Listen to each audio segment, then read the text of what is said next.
जय हिंद प्यारे साथियों। Unique study with Ajay YouTube channel पर आप सभी का बहुत बहुत स्वागत है। आज मैं एक ऐसे टॉपिक पर वीडियो लेके आया हूँ जिसको लेकर हर किसी के दिमाग में एक क्वेश्चन बना हुआ है और बहुत सारे लोग फ़ोन करके भी पूछ रहे हैं कि सर अब क्या होने वाला है। देखो यहाँ पर सबसे मेनली तो क्या है कि बहुत सारे यूट्यूबर ऐसे उड़ा रहे हैं कि पेपर पोस्टपोन होगा, ऐसा होगा। देखो पेपर 20 से 30 सितंबर के बीच में होगा, बिल्कुल फिक्स हो चुका है। अब यदि आप अपना माइंड डाइवर्ट करना चाहो तो वो आपकी बात है। अब हर किसी के मतलब जिसकी अब की बार बिल्कुल सीरियस होके तैयारी नहीं हो पाई किसी कारणवश, या किसी को ऐसा लग रहा है कि मेरी अब की बार सीरियस तैयारी नहीं हो पाई, या किसी कारणवश फॉर्म नहीं भर पाया, या फिर वो अपेयरिंग में था, या फिर उसने पीजी में अभी एडमिशन लिया है, तो उन सभी कैंडिडेटों के दिमाग में एक क्वेश्चन बना हुआ है कि सर क्या दिसंबर में एग्जाम होगा? जब जून वाला एग्जाम सितंबर में हो रहा है, वो भी सितंबर के बिल्कुल एंड में, तो क्या दिसंबर वाला एग्जाम होगा? फर्स्ट टाइम में जेआरएफ निकालना चाहें तो किस तरीके से निकाल सकते हैं, हमें क्या क्या स्ट्रेटेजी अपनानी चाहिए? दिसंबर वाला जो एग्जाम होंगे उसके फॉर्म कब से शुरू होंगे? इसमें एज लिमिट क्या क्या पहले की तरह 18 से 36 साल के बीच के कैंडिडेट फॉर्म अप्लाई कर सकते हैं? और 18 से 36 या 21 से 36, ये है सबसे मेन क्वेश्चन। ठीक है ना? 18 से 36 या 21 से 36 वाला सीन। और इसके अलावा क्या अपेयरिंग वाले एग्जाम दे सकते हैं? जो अपेयरिंग में है क्या वो कैंडिडेट एग्जाम दे सकते हैं? तो यहाँ पर देखो, सबसे पहले मैं बताऊं, मैं ज्योग्राफी सब्जेक्ट से लगातार 3 बार जेआरएफ क्वालिफाई हूँ। और ये मेरा 12 मार्च 2022 को जो जेआरएफ का अवार्ड लेटर आया था उसका ये फोटो है मेरा। और ओवरऑल मेरी बहुत अच्छी रैंक थी, हो सकता है कि अंडर 10 रैंक हो मेरी, क्योंकि 99.99 परसेंटाइल मार्क्स थे मेरे। और तो बहुत अच्छा खासा स्कोर था, हर बार मेरा बहुत अच्छा खासा स्कोर रहता है। स्टार्टिंग में मैंने 2 बार नेट क्वालिफाई किया लगातार, फिर पीजी के साथ मेरा 2 बार जेआरएफ हो गया था, फिर 1 बार जेआरएफ मेरा अब हो गया। ठीक है, तो मेरा कोई भी अटेम्प्ट ऐसा नहीं गया जिसमें मैंने कुछ ना हासिल किया हो। हर बार मेरा भगवान की दया से हर बार कुछ ना कुछ होता रहा। तो आज मैं आपको ये सारी चीज़ें शेयर करूँगा आपके साथ कि स्ट्रेटेजी किस तरीके से हमें जेआरएफ के लिए तैयारी करनी चाहिए, क्या होगा क्या नहीं होगा। ठीक है, तो बिल्कुल आप वीडियो के लास्ट तक बने रहें, और यदि आपका सपना है जेआरएफ क्वालिफाई करना तो प्लीज़ ज़रूर जुड़े रहें और चैनल को ज़रूर सब्सक्राइब करें। देखो, सबसे पहला क्वेश्चन तो ये बनता है हमारे दिमाग में कि क्या दिसंबर 2022 का एग्ज़ाम होगा या नहीं होगा? ठीक है, तो सबसे पहले यदि दिसंबर में एग्जाम होगा या नहीं होगा, तो ये तो बिल्कुल गलत है, क्योंकि दिसंबर में एग्जाम किसी हाल में नहीं होगा, क्योंकि अभी तो फॉर्म भी नहीं भरे गए, तो दिसंबर में एग्जाम कैसे हो सकता है? दूसरा क्वेश्चन आता है, क्या दिसंबर वाला एग्जाम होगा? तो जी हाँ, बिल्कुल दिसंबर वाला एग्जाम होगा। तो अब उसके फॉर्म कब से स्टार्ट होंगे, वो एग्जाम क्या दिसंबर में होगा या जनवरी में होगा या फरवरी में होगा, बिल्कुल डिटेल से हम बात करते हैं। देखो, 20 से 30 सितंबर के बीच में अब पेपर चलने वाले हैं। 7 अक्टूबर के भी आसपास आंसर किया जाएगी। 10 अक्टूबर तक आंसर के में करेक्शन का ऑप्शन रहेगा। देखो, ये सारी चीज़ें हम अनुमान लगा रहे हैं, बाकी एनटीए पर डिपेंड करता है कि यदि वो सही ढंग से काम करता है पहले की तरह, तो बिल्कुल इसी फॉर्मेट में कंप्लीट करवा देगा। और यदि अब की बार भी वो लेजी बना रहता है, बिल्कुल पिछले साल से बना हुआ है जैसे, तो फिर तो कुछ कह ही नहीं सकते। बाकी जब एनटीए स्टार्टिंग में काम किया था, बिल्कुल उसी तरीके से काम करता है, तो बता रहा हूँ मैं। ठीक है ना? तो 10 अक्टूबर तक करेक्शन हो जाएगा, 15 से 20 अक्टूबर तक आपका रिजल्ट आ जाएगा। अब भाई साहब, कहानी शुरुआत यहाँ से होती है। नवंबर के फर्स्ट वीक में आपका नोटिफिकेशन आ जाएगा। नवंबर के फर्स्ट वीक में नोटिफिकेशन आ जाएगा। दिसंबर के फर्स्ट वीक, नवंबर के फर्स्ट वीक से लेकर दिसंबर के फर्स्ट वीक तक आपके फॉर्म भराए जाएंगे। तो लगभग दिसंबर के सेकंड वीक या दिसंबर के फर्स्ट वीक तक आपके फॉर्म भराए जाएंगे और उसमें करेक्शन का काम भी कंप्लीट हो जाएगा। अब उसके बाद में एक रूल होता है कि जिस दिन फॉर्म की लास्ट डेट होती है उससे बाद में लगभग 45 दिन का टाइम दिया जाता है तैयारी करने के लिए। ठीक है, तो एनटीए भी ये फंडा अपनाता आ रहा है। जिस दिन फोरम स्टार्ट करते हैं उससे 3 दिन बाद, तीन मतलब 2.5 महीने बाद पेपर करवा लेता है समथिंग, पहले के अकॉर्डिंग देखी जाए तो। अब तो बिल्कुल अव्यवस्थित चल रहा है काम। तो यदि दिसंबर के सेकंड वीक से वो हमें 45 दिन का और टाइम देता है तैयारी करने के लिए, तो हमारे पास टोटल 75 दिन का टाइम हो जाता है। तो लगभग 2.5 महीने का टाइम मिल जाता है हमें तैयारी करने के लिए। कब से? जिस दिन फोरम स्टार्ट होते हैं तब से। तो हो सकता है आपका जो एग्जाम है वो 20 जनवरी से लेकर 5 फरवरी के बीच में हो जाए। ठीक है, 20 जनवरी से लेकर 5 फरवरी के बीच में आपका एग्जाम हो जाएगा। और इसके अलावा यदि हम बात करें, देखो आपके पास टोटल 120 दिन बचे हुए हैं। यदि 20 जनवरी से 5 फरवरी के बीच में एग्जाम कंडक्ट करवाता है, तो आपके पास टोटल टाइम कितना बचा हुआ है? 120 दिन बचा हुआ है। ठीक है ना? तो आपके पास बहुत लंबा टाइम नहीं है। ऐसा नहीं है कि चलो अभी आपके पास 6 महीने बचे हुए हैं, नहीं। आपके पास मात्र 120 दिन बचे हुए हैं। और यदि आप जेआरएफ क्वालीफाई करना चाहते हो ना, तो आपके लिए 120 दिन सफिशिएंट है। ऐसे मत समझना कि 120 दिन तो बहुत हैं। आजकल पेपर बहुत डीपली पूछने लगा है, बहुत ज़्यादा अच्छे से पढ़ना है। और आपको यदि मिशन है ना कि मेरे को हर हाल में अब की बार जेआरएफ क्वालीफाई करना है, तो भाई 120 दिन सफिशिएंट है और ना कम है, ना ज़्यादा है। आप सीरियस होके पढ़ते हो तो बहुत अच्छा स्कोर कर सकते हो 120 दिन में। लगभग यदि हम इसमें 30 का भाग देते हो तो 4 महीने का टाइम आपके पास। 4 महीने बहुत अच्छा खासा टाइम होता है। लेकिन अब आपको आलस नहीं करना है, ठीक है ना? ऐसा नहीं करना है कि चलो आलस करके पड़े हुए हैं, अरे बाद में पढ़ लेंगे, ऐसा कर लेंगे, ऐसा नहीं करना है। आपको सीरियस होके, और मैं स्ट्रैटेजी भी बताऊँगा कि आपको किस तरीके से क्या पढ़ना है, क्या नहीं पढ़ना है। दूसरी बात, जिन लोगों ने अभी पीजी में एडमिशन लिया है, एमए में अभी एडमिशन लिया है, वो कैंडिडेट भी यहाँ पर फॉर्म अप्लाई करें, एग्ज़ाम दें, जेआरएफ क्वालीफाई करें, आपका जेआरएफ बिल्कुल वैलिड माना जाएगा। देखो, जेआरएफ वैलिड मानने का, नेट वैलिड मानने का एक ऑप्शन होता है कि जिस दिन आपका सर्टिफिकेट आता है, जेआरएफ का अवार्ड लेटर जिस दिन आता है या नेट का अवार्ड लेटर जिस दिन आता है, उससे जस्ट अगले 2 साल के अंदर-अंदर आपकी पीजी कंप्लीट हो जानी चाहिए। तो अब आपका एग्ज़ाम होगा जनवरी में, फरवरी या मार्च में आपका अवार्ड लेटर आएगा, ठीक है? तो मार्च से आगे के 2 साल में 100% आपकी पीजी हो जाएगी, क्योंकि आपका 1 साल तो ऑलमोस्ट निकल चुका होगा। तो इसलिए जो कैंडिडेट फर्स्ट सेमेस्टर में है फिलहाल, या जो फर्स्ट ईयर में है फिलहाल, उन सभी को फॉर्म भरना है, सीरियस होकर तैयारी करना है, आपका जेआरएफ और नेट बिल्कुल वैलिड माना जाएगा। ठीक है? अब होती है कहानी शुरुआत किसकी? एक बार मैं एज लिमिट के बारे में और बता देता हूँ यहाँ पर। देखो, एज का सीन ये है, 21 साल से, क्योंकि 18 साल की एज में हमारी पीजी नहीं हो पाती, पीजी में ग्रेजुएशन कंप्लीट नहीं हो पाती, ठीक है? तो 21 साल से लेकर, यदि आप जनरल कैटेगरी से हो, ईडब्ल्यूएस कैटेगरी से हो, तो मैक्सिमम एज फिलहाल में 31 साल है।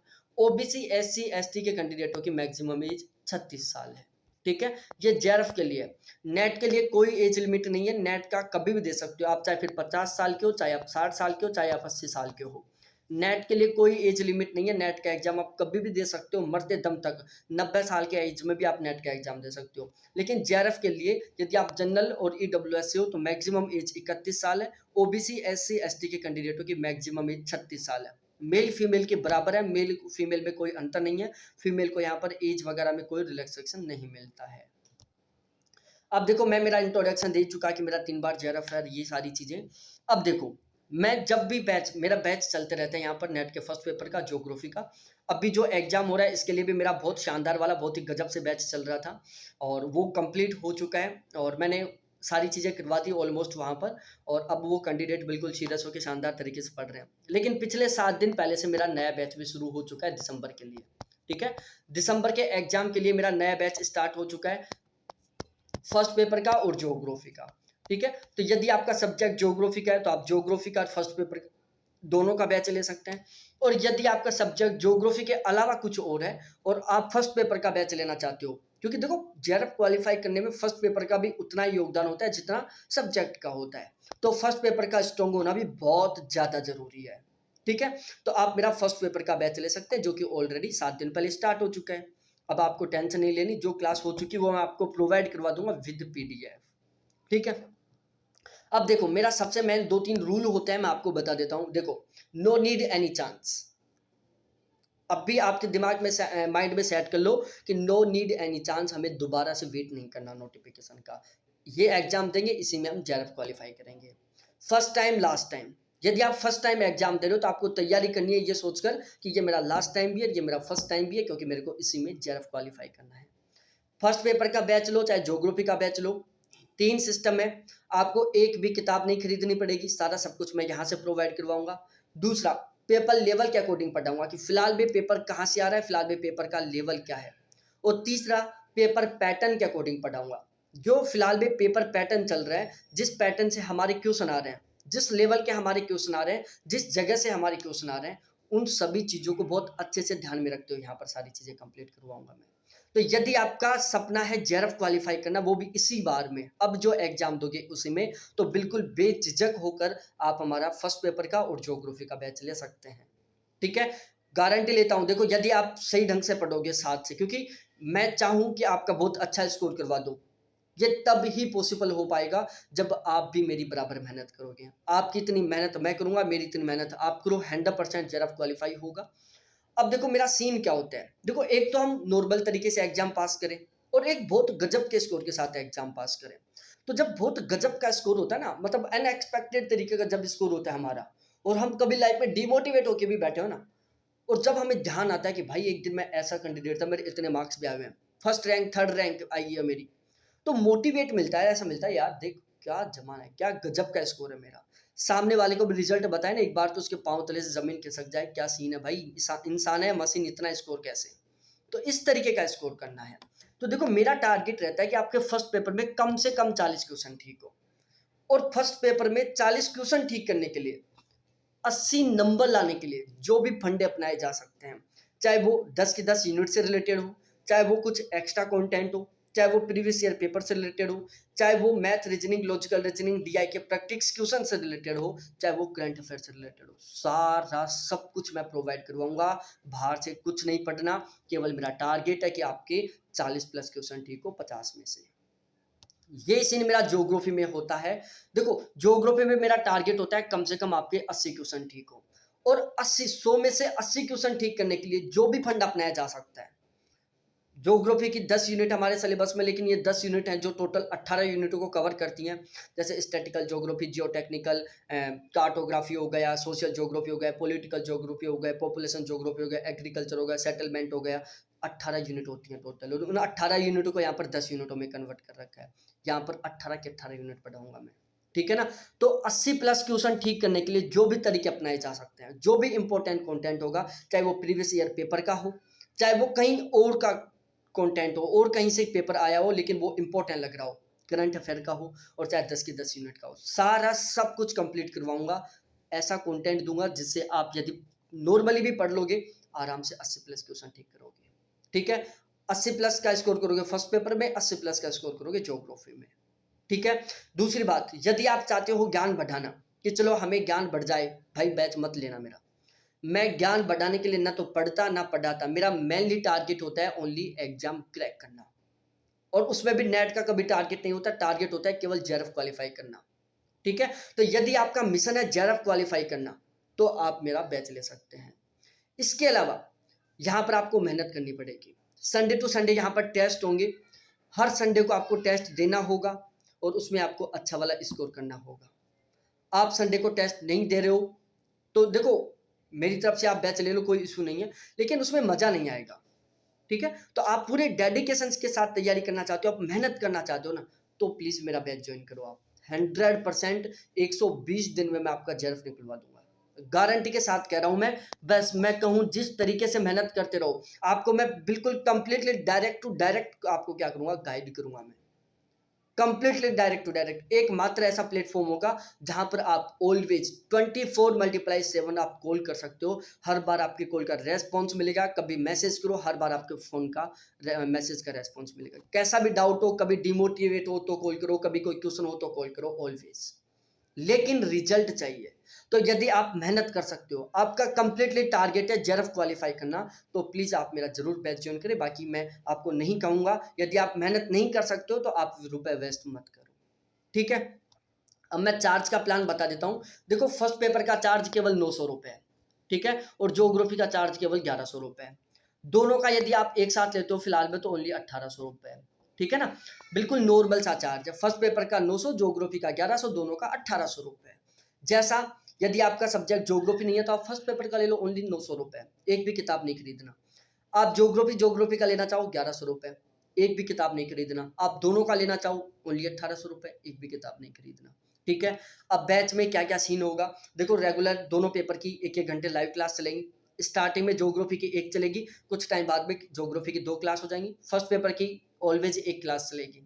लगभग मैं 90 दिन में कंप्लीट सिलेबस करवा दूंगा। उसके बाद का जो हमारे पास 30 दिन का टाइम बचेगा उसमें मैं आपका रिवीजन कराऊंगा, ठीक है।